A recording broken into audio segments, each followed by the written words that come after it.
नमस्ते दोस्तों, मैं आपका दोस्त अमित। आप सबका मेरे YouTube चैनल में बहुत बहुत स्वागत है। आज हम बात करेंगे कोल्ड ड्रिप के बैन के बाद क्या फार्मास्यूटिकल इंडस्ट्री में चीज़ें चेंज हो जाएगी, क्योंकि ये बहुत ज़रूरी है। अगर आप फार्मा में कोई भी बिजनेस करते हैं, रिटेल कर रहे हैं, होलसेल कर रहे हैं, थर्ड पार्टी मैन्युफैक्चरिंग कर रहे हैं, एक्सपोर्ट कर रहे हैं, चीज़ें चेंज हो जाएगी और आपको बहुत सारे चीज़ों के बारे में पता होना चाहिए। और इसी के लिए ये वीडियो है। तो ये वीडियो आप सभी के लिए अंत तक देखना है, क्योंकि यहाँ पे जो चीज़ें चेंज हो जाएगी या जो रेगुलेशंस है, आपको कौन सी चीज़ों के बारे में ध्यान रखना है, ये सारी चीज़ें मैं यहाँ पे बताऊँगा। पहले आपको बताता हूँ कोल्ड ड्रिप क्या है, कोल्ड ड्रिप और ये बैन क्यों है। तो अगर आपको पता नहीं है तो मैं बताना चाहूँगा कि ये स्ट्रेसन फार्मास्यूटिकल कंपनी ने बनाया गया प्रोडक्ट है और इस प्रोडक्ट में कंटैमिनेशन पाए गए और जिसकी वजह से कई सारे बच्चों की डेथ भी हो गई। फॉर्चुनेटली ये बहुत सीरियस एंड बड़ा इंसिडेंट है और इसको काफ़ी चीज़ों से कनेक्ट किया जा रहा है, क्योंकि यहाँ पे सवाल उठ रहा है कि फार्मास्यूटिकल इंडस्ट्री में ये चीज़ें कैसे हो रही है। क्योंकि इससे पहले भी वेस्टर्न अफ्रीका, गाम्बिया कंट्री में भी सेम चीज़ हुआ था। मतलब इंडिया की कंपनी थी, वहाँ पे बहुत सारे बच्चों की मौत हो गई थी because of the contamination in the product. अब आप ये सोच सकते हैं या फिर हर कोई यहाँ पे ये सोच रहा है कि क्या फार्मास्यूटिकल इंडस्ट्री में स्टैंडर्ड्स मेंटेन नहीं होते, क्या रेगुलेटरी जो है वो विदाउट सेफ्टी अप्रूवल मिलता है, क्या ड्रग इंस्पेक्टर अप्रूवल लेते समय कौन सी चीज़ें देखते नहीं है, कैसे मार्केटिंग ऑथोराइजेशन मिलता है इन सारी कंपनीज को। ये काफ़ी सारी चीज़ें हैं, तो इसके बारे में आपको पता होना चाहिए कि ये सारी चीज़ें होती है अप्रूवल के दौरान, लेकिन यहाँ पे मैनिपुलेशन हुआ है, इसको हम नज़रअंदाज नहीं कर सकते और इसी के लिए इतना बड़ा इंसिडेंट हुआ है। So it is very unfortunate. लेकिन इसी के लिए फार्मास्यूटिकल इंडस्ट्री में अब फिर सवाल उठ रहे हैं और इसमें बहुत सारे लोग सफर हो रहे हैं, जो रिटेल बिजनेस कर रहे हैं, होलसेल कर रहे हैं, थर्ड पार्टी, एक्सपोर्ट। ठीक है, कोल्ड ड्रिप के बैन के बाद ये जो कॉम्बिनेशन था कोल्ड ड्रिप का, तो उसके अनुसार गवर्नमेंट डेफिनेटली मैन्युफैक्चरर से कनेक्ट करेगी जो कंपनीज बना रही है और उसी के अनुसार यहाँ पे मतलब क्वालिटी चेक्स होगा। स्मार्ट लैब का रेडनेक्स नाम का कंपनी का मैन्युफैक्चरर है। मतलब रेडनेक्स ये कंपनी ने कुछ प्रोडक्ट्स बनाए हैं स्मार्ट लैब के लिए, तो वो प्रोडक्ट्स रिटर्न मांगे हैं कंपनी ने सभी रिटेलर से डिस्ट्रीब्यूटर के थ्रू। अब ये क्या हुआ कि एक्चुअली यहाँ पे उन्होंने बोला है कि क्वालिटी चेक्स के लिए किया जा रहा है। तो मैं आपको बता दूं, यहाँ पे सभी मैन्युफैक्चरिंग कंपनी को भी ध्यान में रखना है कि क्या सारे रेगुलेशन फॉलो हो रहे हैं, कहाँ पे स्प्यूरियस ड्रग, अडल्ट्रेटेड ड्रग तो नहीं बन रहा।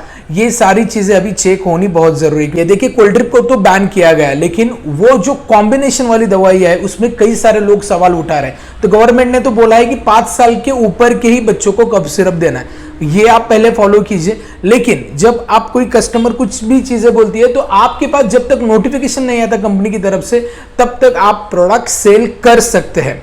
लेकिन जैसे अभी स्मार्ट लैब का मुंह है, उसी के अनुसार कई सारी कंपनीज है जेनेरिक्स में, उनका भी आपको वॉच रखना है, क्योंकि जो नोटिफिकेशन जब तक आती नहीं है तब तक आप सेल कर सकते हैं, लेकिन आई तो आपको रिटर्न भी देना है अगर वो चीजें होती है तो। देखिए, एफडीए तब कार्रवाई करता है जब कोई चीजें पाई जाती है, इंसिडेंट पाया जाता है, लेकिन कंपनी अभी खुद टेक केयर कर रही है, क्वालिटी चेक्स के लिए रिटर्न बुला रही है प्रोडक्ट्स को।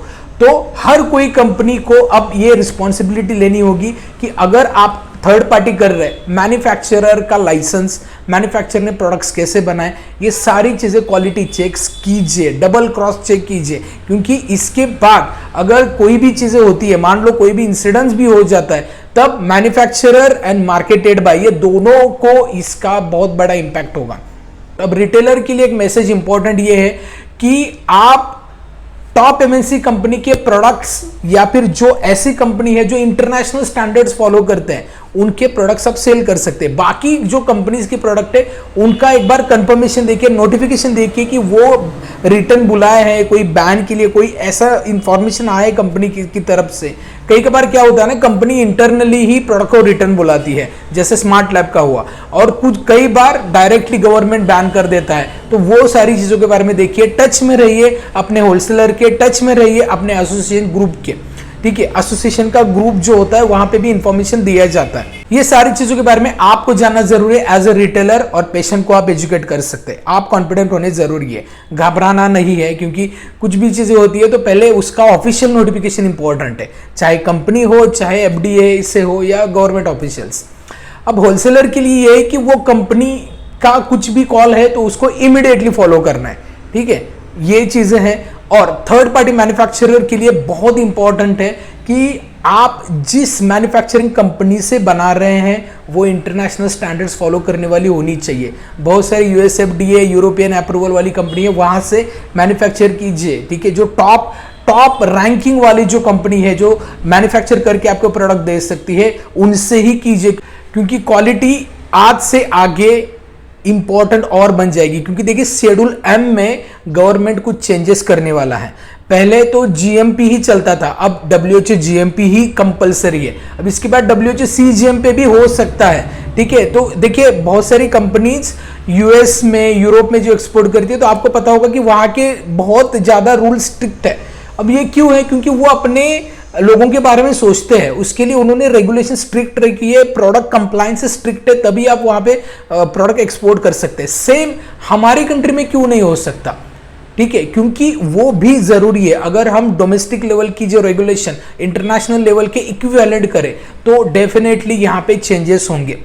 और सबसे बड़ा इसका झटका इन लोगों को लगेगा जो कंप्लायंसेस फॉलो नहीं करते, जो अडल्ट्रेशन करते हैं, जो मैनिपुलेशन करके प्रोडक्ट्स बनाते हैं या लाइसेंसेस लिया है।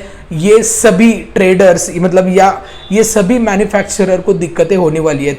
ओके, इसके बाद एक्सपोर्ट। अब एक्सपोर्ट के लिए भी बहुत जरूरी है, क्योंकि इंडिया में ऐसा हुआ है तो वो न्यूज स्प्रेड हो जाती है हर जगह पे, तो नाम इंडिया का खराब होता है। तो अगर आप किसी प्रोडक्ट्स को एक्सपोर्ट करना चाहते हैं तो हर रेगुलेशन देख के ही फॉलो करें, डॉक्यूमेंटेशन देखें, प्रोडक्ट अप्रूवल देखें इंडिया में, और वो दूसरी कंट्री में प्रोडक्ट रजिस्टर करके ही एक्सपोर्ट करें, एलसी थ्रू करें, ठीक है। लेकिन कोई भी सेकंड वे ना अपनाएं, जैसे रेडी स्टॉक वाला एक्सपोर्ट होता है वैसे ना करें। क्योंकि देखिए अगर आप कोई भी प्रोडक्ट मैनेज करके बहुत लोग एक्सपोर्ट कर जाते हैं तो उसमें दिक्कतें आती है। इलीगल तरीके से कुछ भी नहीं करना है। मैं आपको बोलता हूं जो भी रेगुलेशन है उसको फॉलो करें और फिर अच्छा बिजनेस करें। तो यही एक इंपॉर्टेंट सीख आपको जाननी है कि इंटरनेशनल स्टैंडर्ड्स या बहुत इंपॉर्टेंट हो चुके हैं, इंडियन रेगुलेशन जो है वो चेंजेस होने वाले हैं, उस पर ध्यान रखिए। कंपनी का जो मूवमेंट है उस पर ध्यान रखिए, ओके। और आने वाले जो भी चीज़ें ऑफिशियल से कनेक्टेड रही है, एफडीए के, डीसीजीआई से, ओके, इससे आपको अपडेशन इंफॉर्मेशन मिलती जाएगी, ठीक है। तो यही आपको बताना था। तो आई होप ये मैसेज आप तक अच्छी तरीके से आपको समझा है। अगर कुछ भी क्वेरी, कोई भी डाउट है तो कमेंट बॉक्स में मुझे डेफिनेटली पूछिए, फिर आप हमारे सोशल हैंडल से भी कनेक्ट कर सकते हैं। तो ये वीडियो, ये इंफॉर्मेशन या ये नोटिफिकेशन कैसे लगी ये मुझे बताइए। वीडियो अच्छा लगता है, कंटेंट अच्छा लगता है तो वीडियो को लाइक करें, चैनल को अभी सब्सक्राइब नहीं किया है सब्सक्राइब करें, और इस वीडियो को अपने कई सारे फार्मास्यूटिकल्स एंटरप्रेन्योर को शेयर करें। इस वीडियो में इतना ही, मिलते हैं नेक्स्ट वीडियो में, तब तक बी हेल्दी बी हैप्पी।